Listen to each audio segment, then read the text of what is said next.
Bonjour mes Apotic Lifers, j'espère que vous allez bien. Je suis très heureuse de vous retrouver aujourd'hui pour notre rendez-vous de vendredi. Vendredi, c'est les rendez-vous Apotic. Ce n'est pas que le jour du poisson, c'est aussi le jour de vos questions. Je suis très heureuse, on a 2 rendez-vous en semaine, le mardi pour la capsule santé Apotic Family et les vendredis pour répondre à vos questions. Alors, j'espère que vous allez bien. Vous n'avez pas eu trop froid en fait cette semaine parce que je vous avoue que moi j'ai un peu gelé, que vous n'êtes pas touché par la grippe parce que ça commence à prendre un petit peu d'ampleur.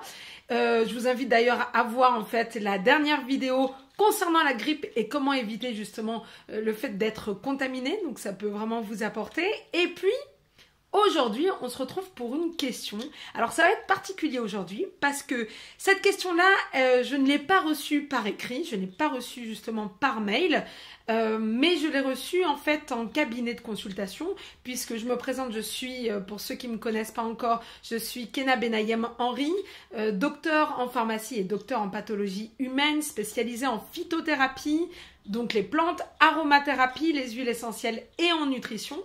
Et à part en fait, Apotic Life, c'est votre site d'information santé sur la chaîne YouTube, sur Facebook, vous avez le lien en dessous, sur également le blog Apotic Life, mon blog de pharmacienne, mais c'est aussi des consultations d'accompagnement santé. Donc je ne suis pas médecin, je ne diagnostique pas, mais par contre j'accompagne les patients pour des questions concernant les compléments alimentaires qu'ils peuvent prendre ou non, concernant les plantes, les huiles essentielles, la nutrition, qu'ils prennent justement un traitement allopathique ou qu'ils n'en prennent pas. Donc c'est justement le cœur de notre métier, nous en tant que pharmaciens, c'est notamment le conseil santé. Donc le cabinet de consultation se trouve à Paris. Et la semaine dernière, j'ai eu justement une patiente atteinte de maladies auto-immunes, notamment de sclérose en plaques, et qui me posait la question, est-ce que justement l'échinacée, je peux prendre l'échinacée alors que je suis atteinte justement de maladies auto-immunes?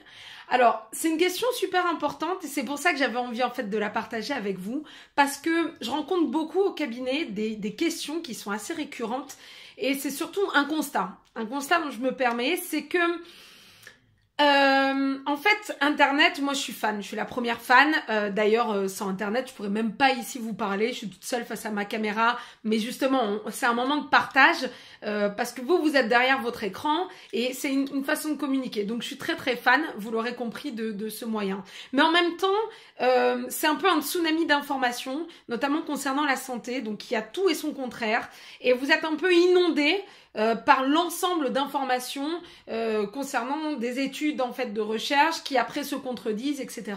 Et là où je trouve important, c'est qu'en fin de compte, nous en tant que professionnels de santé, on a justement toute notre place et on est vraiment au cœur de ce qu'on doit faire, c'est-à-dire l'information santé. C'est pour ça qu'Apotic Life existe et pour pouvoir informer par rapport à toutes ces questions et toutes ces informations un peu qui vous viennent en vrac. Donc, en fait, sur YouTube, ces vidéos-là d'Apotic Life Santé, ça concerne des généralités, c'est-à-dire le Ravinsara, le thym, l'inalol, tout ce dont je vous ai parlé, c'est en général ce qui a un pouvoir, par exemple, anti-infectieux concernant la grippe, concernant des infections virales, par exemple. Mais ça n'est en aucun cas, en fait, une recommandation individualisée. Et nous, moi notamment, mon cursus, c'est de la phytothérapie clinique individualisée. C'est ce qu'on appelle la PCI. Parce qu'en fin de compte, et je pense que c'est très bien de le rappeler, c'est que chaque organisme, chacun de vous, vous êtes différent, vous avez un métabolisme différent, donc vous avez des besoins différents, que ce soit en phytothérapie, aromathérapie et même en nutrition. Donc, c'est important de connaître en fait quel est votre état de santé, ce que vous prenez comme médicament. Est-ce qu'il peut y avoir des interactions médicamenteuses? Parce que de plus en plus, justement, dans la phyto, l'aromathérapie, vous avez de l'automédication et il faut savoir que c'est pas parce que c'est en vente libre que c'est absolument inoffensif, d'accord? Donc, ce qu'il faut bien comprendre, c'est que l'allopathie, donc le traitement par les médicaments industriels et la phytothérapie ne sont pas antinomiques, c'est-à-dire ne se contredisent pas, mais au contraire peuvent être des alliés très puissants. D'accord? Et c'est pour ça que c'est important de pouvoir vous tourner auprès d'un professionnel de santé. Donc, pour revenir, une fois que tout ça c'est clair, pour revenir en fait à la question que je trouve très intéressante, c'est que il faut savoir précisément ce que c'est l'échinacée. L'échinacée, c'est une plante. C'est une plante qui se trouve principalement dans les grandes plaines américaines. Et donc, vous l'aurez compris, les Amérindiens l'ont toujours utilisée pour deux affections principales. La première, ce sont les infections des voies respiratoires. Et ensuite, ce sont les infections des voies urinaires.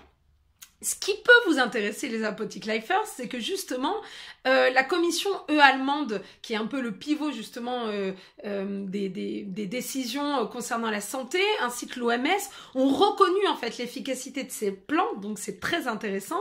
Concernant la même utilisation que les Amérindiens, c'est-à-dire les infections des voies respiratoires et les infections des voies aériennes, mais également des ulcères chroniques, d'accord, récidivants, et aussi des plaies cutanées. Donc ça peut être extrêmement efficace. La question en fin de compte, c'est que selon des études en fait scientifiques, on s'est rendu compte qu'il y avait une efficacité de cette plante-là, ça c'est étape.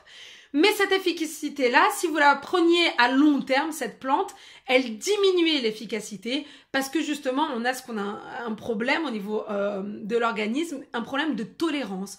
Donc finalement, c'est un problème d'accoutumance. L'organisme en fait s'habitue à cette plante, ce qui fait que son efficacité au fur et à mesure en fait de son utilisation et du temps d'utilisation va diminuer.